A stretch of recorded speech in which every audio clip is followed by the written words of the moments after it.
और जब तक बिहार के सवर्ण इस मतलब को नहीं समझेंगे, अभी पटना यूनिवर्सिटी हाथ से गया है ना, आने वाले समय में विधायक मंत्री की तो बात छोड़ दो, विधायक सांसद बनने के लाले पड़ जाएंगे तो कोई बड़ी बात। जिस दिन नीतीश कुमार इस दुनिया से चलेंगे, बिहार के सवर्णों को इस प्रदेश छोड़ना पड़ेगा।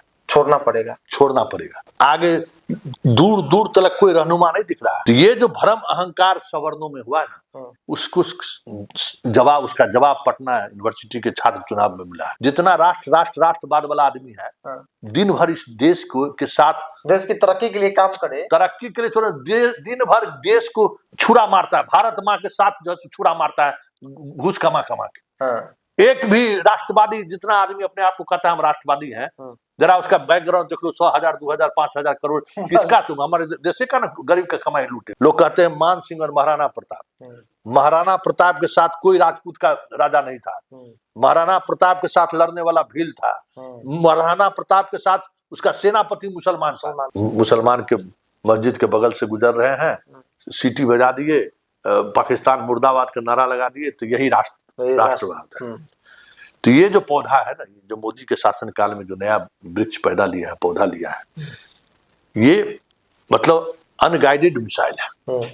जितने सवर्ण स्टूडेंट लीडर हैं, 1 महीना के अंदर में उसको कैंपस खाली करना पड़ेगा। और जिसको दावा है कि हमारे जात का हॉस्टल है, उस हॉस्टल पर देखना अल्लाह अकबर का साइन बोर्ड किसी दिन तुमको मिल जाए तो कोई बड़ी बात नहीं। ऐसा होगा क्या? एकदम होगा। जदयू और बीजेपी इस चुनाव को लेकर सबसे ज्यादा तो कह सकते हैं कि रिजल्ट हमारे पक्ष में हो, इसके लिए मेहनत कर रहे थे सारे विधायक। बिहार का जो नहीं, इस देश का जो ये जो राजनीतिक मिजाज है ना, उस मिजाज में सवर्ण कभी भी मुसलमान को विरोध करके और दलित को विरोध करके नहीं टिक सकता है। नीतीश कुमार के साथ अगर मिलकर सवर्ण राजनीति किया जाता, ठीक है ना, तो बिहार में आज नीतीश कुमार प्रधानमंत्री भी रहते। नमस्कार। खबर की शुरुआत करने से पहले आप तमाम दर्शकों को रंगों का त्योहार होली की ढेर सारी शुभकामना, बधाई। उम्मीद करेंगे आपका होली बहुत अच्छा से मने। अब आते हैं खबर पर। बिहार की राजनीति में कई बातों की चर्चा खूब हो रही है। कल देर रात से अभी और कल तक संभवतः होगी। कल देर रात जिस प्रकार से पटना यूनिवर्सिटी छात्र संघ चुनाव का रिजल्ट आया, कई तरह के सवाल खड़े हुए और कहा गया कि वो पूसू का चुनावी परिणाम राजनीतिक तौर पर भी एक बड़ा मैसेज दिया है और इसकी शुरुआत पटना से हुई है, बिहार से हुई है और इसका असर देश भर में देखने को मिल सकता है।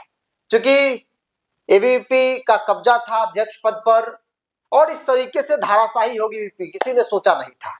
एनएसयूआई अध्यक्ष पद पर कब्जा किया, इसके साथ एक और पद, और जो पूरा चुनावी माहौल बना, जिस प्रकार से वोटों का अंतर हार जीत में था, कई तरह के सवाल थे। मेरे साथ वरिष्ठ पत्रकार संतोष सर है।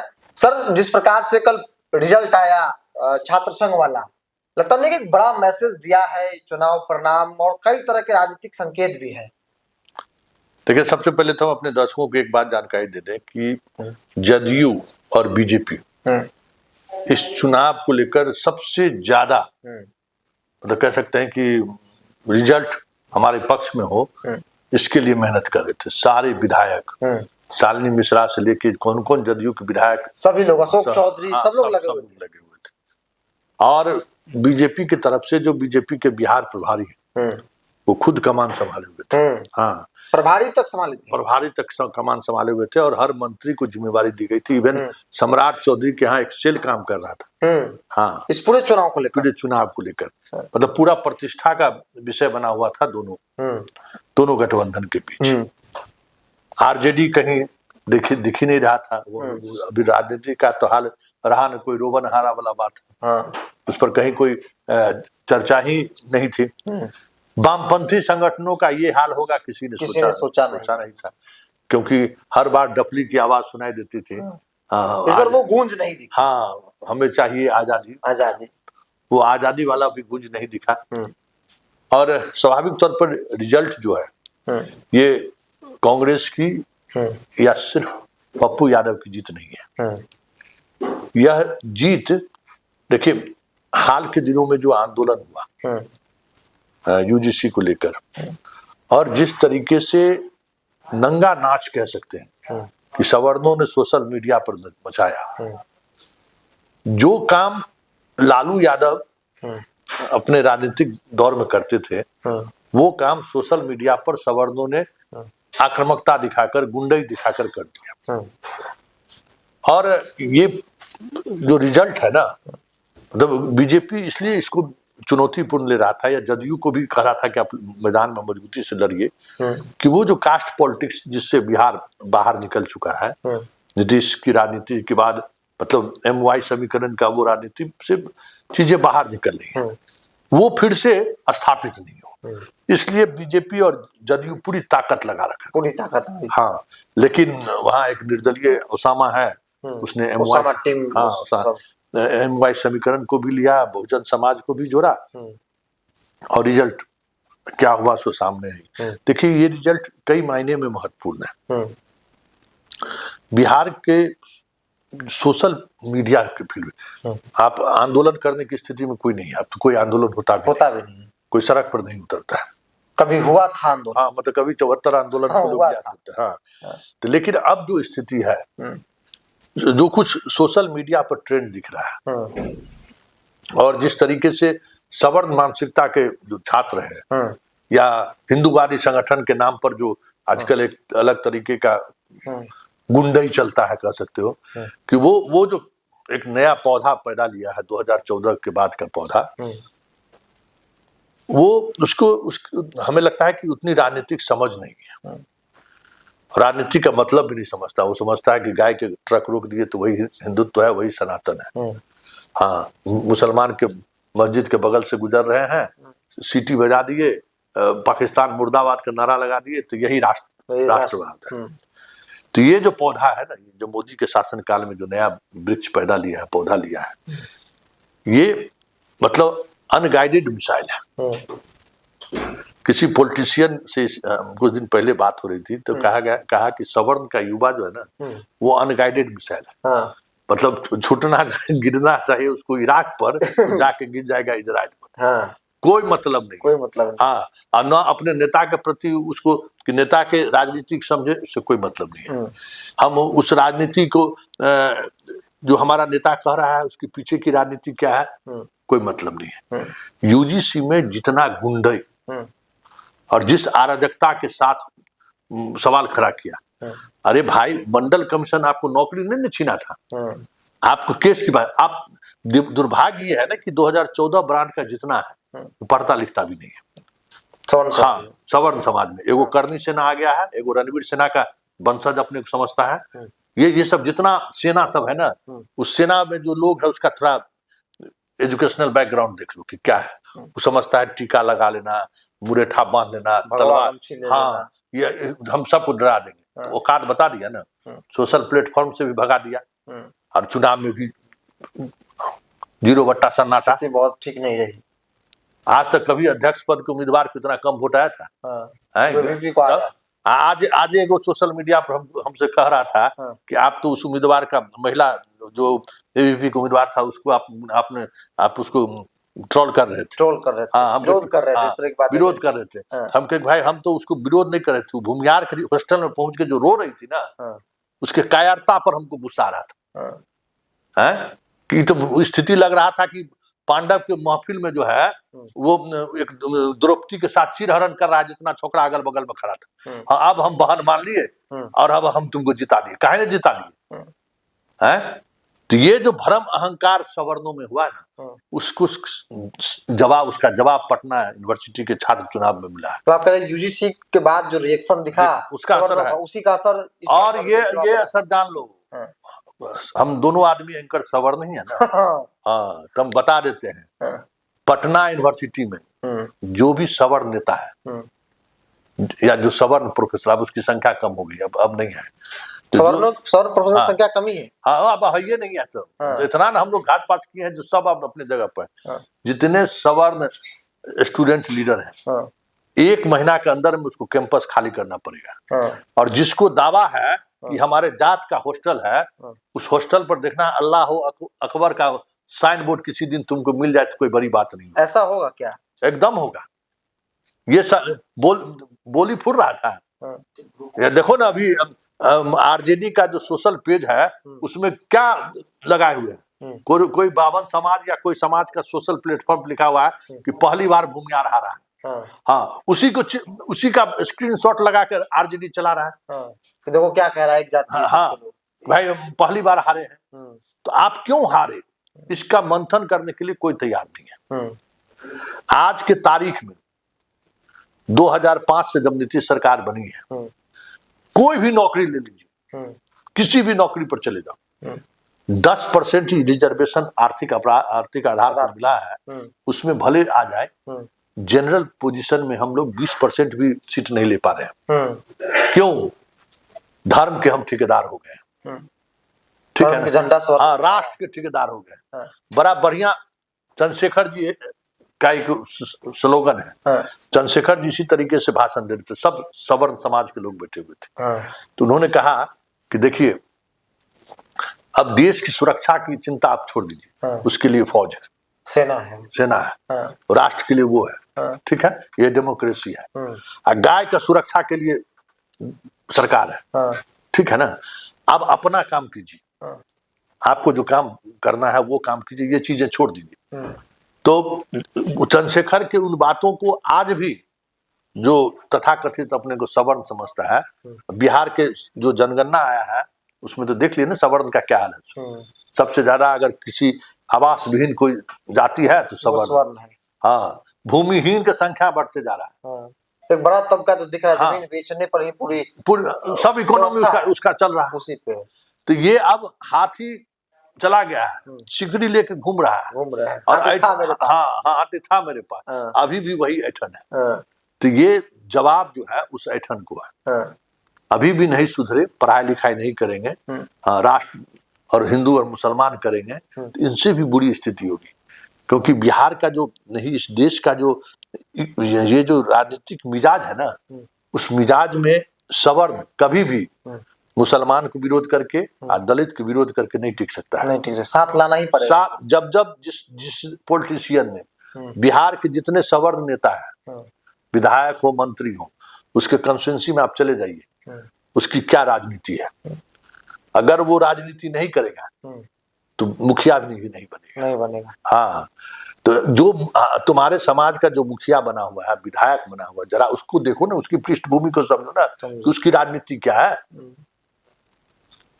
तो ये संकट है। नहीं, एक समय बिहार में भी जो सवर्ण मुख्यमंत्री, उस वक्त में भी कांग्रेस की सरकार थी, तो दलित मुसलमान और सवर्ण का एक समीकरण रहा है बिहार में, ये प्रमाणित है। अरे जब तक ये समीकरण रहा कोई दूसरा नहीं बना। हाँ, उस समीकरण का उसको लाभ मिला। तो राजनीति जब आप पॉलिटिक्स करते हैं ना, तो उसमें समीकरण मायने रखता है।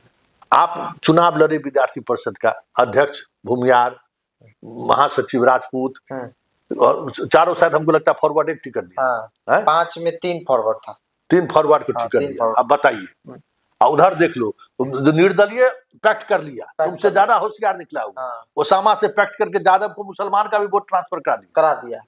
आप जब तक वोट ट्रांसफर कराने का तरीका जब तक आपको नहीं आएगा ना, तब तक आप राजनीति में नहीं टिक सकते। एक सवाल बड़ा गंभीर है, क्योंकि आमतौर पे बिहार में कहा जाता है और देखा भी जाता है, आप लोगों ने करीब से देखा है कि नीतीश कुमार रहे तो अगड़ा पिछड़ा का माहौल नहीं बन पाता, जहां रहे वोट बैंक वहां चल जाता है, और जहां से हटे फिर वहां से शिफ्ट कर जाता है। नीतीश कुमार अभी राजनीति में है, चीफ मिनिस्टर बिहार के, बावजूद भी अगड़ा पिछड़ा का माहौल तो पटना यूनिवर्सिटी बन गया। छात्र जदयू की भी हालत बहुत अच्छी नहीं थी। एक बात समझ लीजिए, जिस दिन नीतीश कुमार इस दुनिया से चले गए, बिहार के सवर्णों को इस प्रदेश छोड़ना पड़ेगा। आगे दूर दूर तक कोई रहनुमा नहीं दिख रहा है। नीतीश कुमार सवर्णों के रहनुमा नहीं, सवर्ण का रहनुमा। सवर्ण, हाँ, जो राजनीति अब आएगी बिहार में ना, तो जितने सवर्ण के जो अपने आप को मठाधीश समझते हैं, सोशल मीडिया पर जो बखान करते हैं, सोशल मीडिया तो छोड़ना ही पड़ेगा, बिहार छोड़ना पड़ेगा। क्यों, ये बता देते हैं। क्यों? लालू यादव शासनकाल में सब छोड़ा था ना, गांव छोड़ के पटना आया, पटना से जाके पटना वाले फिर बाहर दूसरे प्रदेश चले गए। नीतीश कुमार आए तो क्या किया उन्होंने? नीतीश कुमार ने पिछड़ावाद का जो एक राजनीति था, उसको अति पिछड़ा में बांटा, समीकरण को बदल दिया उसने। लेकिन इस बात को किसी सवर्ण नेता ने नहीं समझा।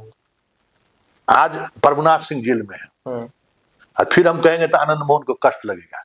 आनंद मोहन की क्या दुर्गति हुई इसे देख लीजिए, नरेंद्र सिंह के परिवार की क्या दुर्गति हुई देख लीजिए। रामाश्रय सिंह राजनीति से चले गए, कहाँ से देख ही रहे। दिग्विजय सिंह मान ली फाइट करते रहे, कभी बीजेपी कभी इधर जाके अपने स्थापित कर रहे हैं। क्या कहते हैं, जगदीश शर्मा जो है अंततः लालटेन पकड़ना ही पड़ा उनको। अरुण कुमार को नीतीश कुमार के पेट में दांत गाली गलौज किए, अंत में उनको आना ही पड़ा नीतीश के शरण में। जितना सवर्ण नेता है आप उसका उठा लीजिए। क्यों?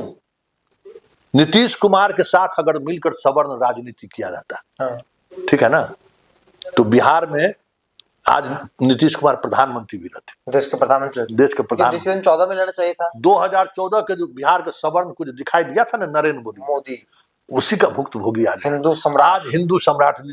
2014 की हार ने नीतीश कुमार की पूरी राजनीति को बदल दिया। नीतीश को उस वक्त उनको लगता था कि सवर्ण मेरे साथ आएंगे 14 को चुनाव में, उसको लगता ही था। हाँ, उनको लगता ही था कि भाई मोदी में क्या दिखता है, हमें दिखेगा। हमने भाई लालू को रोका है, हमने सुशासन लाया तो किसका डेवलपमेंट हुआ? सुशासन आया तो किसका डेवलपमेंट हुआ? पटना के शहर में आप इतने बड़े, आज आप जोड़ लीजिए नीतीश कुमार के शासन काल में जितने बड़े ठेकेदार बने, कौन है वो लोग? लेकिन 2014 के बाद नीतीश कुमार की राजनीति बदल गई। 15 में वो लालू के साथ आ गए, और उसके बाद से लेकर अभी तक नीतीश कुमार की अब राजनीति नहीं करते। अब वो सिर्फ कुर्सी पर बने रहने की जुगत में लगे रहते बस, क्योंकि हम लोगों ने उनका साथ छोड़ दिया। और जितने सवर्ण नेता साथ छोड़े, या तो जेल में है, अरे तो बेल पर घूम रहे हैं, और वो भी नीतीश कुमार की कृपा से। अभी प्रभुनाथ सब कर रहे हैं ना, नीतीश का कृपा होगा तो जेल से निकलेंगे। लेकिन आनंद मोहन जी, कई नेता जब जमाना था तब नीतीश को भुर्की दे देते। अरे भाई, इस सच को स्वीकारना होगा। आपकी राजनीतिक विरासत क्या है उसको समझना होगा। आपके पुरखों ने इस देश के निर्माण में अगर भूमिका निभाई है तो वो सबको साथ लेकर चला है। लोग कहते हैं मान सिंह और महाराणा प्रताप। महाराणा प्रताप के साथ कोई राजपूत का राजा नहीं था। महाराणा प्रताप के साथ लड़ने वाला भील था। महाराणा प्रताप के साथ उसका सेनापति मुसलमान था। कोई इतिहास नाम लेगा महाराणा प्रताप जिंदाबाद, मूर्ति लगाएगा, लेकिन महाराणा प्रताप ने कौन सी राजनीति की, किस तरीके से उन चीजों को जोड़ा, उससे कोई मतलब नहीं है। मतलब बात जानने पर होता है, उसको इम्प्लीमेंटेशन नहीं, मतलब नहीं, वो उस राजनीति को समझे, इससे मतलब नहीं है। तो उस दौर में जो सहजानंद सरस्वती हो, उन्होंने जो लड़ाई लड़ी दलित और गरीबों के लिए, उस लड़ाई का मतलब समझना होगा। और जब तक बिहार के सवर्ण इस मतलब को नहीं समझेंगे, अभी पटना यूनिवर्सिटी हाथ से गया ना, आने वाले समय में विधायक मंत्री की तो बात छोड़ दो, विधायक सांसद बनने के लाले पड़ जाएंगे तो कोई बड़ी बात नहीं होगी। कोई बड़ी बात नहीं। सुन, अंतिम में बता ही देते हैं। राजीव प्रताप रूडी के बाद छपरा से तुम्हारा कौन लड़ेगा? कोई चेहरा दिखता कोई चेहरा नहीं है। केजरीवाल के बाद कोई चेहरा दिख रहा है? हो सकता है बेटा बन रहा है। अब भाई बेटा तो बात की बात है। ये जो 7 को तुम राजपूत जीत के आते हो, 4 को 5 को भूमिहार जीत के आते हो, उसका बाल बच्चा के राजनीति में कहीं कोई भविष्य दिख रहा है? नहीं दिख रहा है ना। यही लास्ट चुनाव है, ठीक है ना। तो ये राजनीति समझनी होगी। जब तक ये राजनीति नहीं समझोगे तब तक तुम्हारा यही दुसा। हम जितना बात कहें सब हमको गली आएगा, हम ये समझ रहे हैं। लोग गाली देगा कि भाई आप सवर्णों के सवन का विरोध कर रहे हैं। हाँ, सब नहीं, हम राजनीति समझा रहे हैं कि बेटा अभी भी वक्त है, समझ जाओ। चंद्रशेखर को पढ़ना चाहिए, चंद्रशेखर को पढ़ो, उसको अपनाए। हाँ, क्या कि भाई जब देश बन गया तो सेना, तुम्हारा काम नहीं है देश का रक्षा करना, उसके लिए सेना है, ठीक है ना। गाय का रक्षा करना तुम्हारी जिम्मेवारी नहीं है, उसके लिए कानून है, मारेगा तो जाएगा जेल। तो गाय का रक्षक हम बन गए, गौरक्षक बन, हमको राष्ट्र दिखाई दे। अरे राष्ट्र का मतलब क्या होता है? जितना राष्ट्रवाद वाला आदमी है, दिन भर इस देश को के साथ, देश की तरक्की के लिए काम करे, तरक्की के लिए छोड़ो, दिन भर देश को छुरा मारता है, भारत माँ के साथ जो छुरा मारता है घूस कमा के। एक भी राष्ट्रवादी, जितना आदमी अपने आप को कहता है हम राष्ट्रवादी हैं, जरा उसका बैकग्राउंड देख लो, 100,000 2,000 5,000 करोड़ किसका, तुम हमारे देश का ना गरीब का कमाई लूटे हो। तो ये जब राष्ट्रवादी लोग जब लूट में लग जाएगा, राष्ट्रवादी लोग जब राजनीति में इस तरीके से करेंगे, तो उस चंद्रशेखर के उस बात को समझिए। आज की युवा पीढ़ी को ये समझना होगा कि आपको एक समीकरण के साथ चलना होगा। आप कुछ नहीं है, आपकी कोई औकात नहीं है, महाराणा प्रताप इसलिए रहे कि वो सामाजिक समीकरण को साधे। वीर कुंवर सिंह आज इसलिए चर्चा में है कि उनके साथ वो राजपूत रजवाड़ा नहीं था, उनके साथ सब यही जो जिसको हम लोग बहुजन कहते हैं ना, जिसको हम कहते हैं कुर्सी नहीं। जब से हम इन लोगों से को कुर्सी पर सामने बिठाना छोड़ दिए, हमारा दुर्गति शुरू हो गया। हम सब साथ मिलके जाते थे। वीर कुंवर सिंह का भी सेना सब मुसलमाने सब था, सब यादव, सब छोटे, जितना छोटका मतलब जाति का छोट नहीं, छोटे छोटे जो संख्या में जो लोग थे वही लोग थे। जो लोग थे, कैगो राजपूत लड़ने वाला था वीर कुंवर सिंह के साथ, गाल बजाने के लिए। कि हम वीर कुंवर सिंह का जयंती मना रहे हैं। अरे बाबू जरा समझो वीर कुंवर सिंह क्या किए हैं। सहजानंद सरस्वती का खूब भूमिहार से गुण गाएगा, जरा सहजानंद सरस्वती का क्या योगदान है। सहजानंद सरस्वती ने अपने समाज के लिए नहीं, इस देश के लिए, इस गरीबों के लिए क्या किया, उस पर अध्ययन नहीं करेगा। लेकिन सहजानंद सरस्वती के नाम से एयरपोर्ट होना चाहिए, उसके लिए सब आंदोलन करेगा, लेकिन सहजानंद सरस्वती का अनुकरण कोई नहीं करेगा। इसलिए यही जो ये है ना, मतलब चाल, चरित्र और चेहरा कुछ अलग अलग, उस वजह से समस्या है। तो राजनीतिक तौर पर सवर्ण जो है वो हाशिए पर चलना शुरू कर दिए हैं। ये पूरा वीडियो होली वाली मिजाज में था, होली करीब है और हम लोग होली खेल कर भी आए हैं। सवाल यही है कि भाई पढ़िएगा कब से, सवर्णों को पढ़ना होगा। आप जिसे महापुरुष मानते हैं, कम से कम उनकी जीवनी को पढ़िए, उनके बारे में पढ़िए, उनके संघर्ष की कहानी को, उनके राजनीति को पढ़िए, उसे अपने जीवन में लागू कीजिए, तभी भला है। नहीं तो कोई किनारा देने वाला अब इस राजनीति में, मौजूदा राजनीति में दूर दूर तक नहीं दिख रहा। बहरहाल इस पूरी रिपोर्ट में इतना ही। अपना राय कमेंट्स बॉक्स में जरूर रखिएगा। बहुत बहुत धन्यवाद।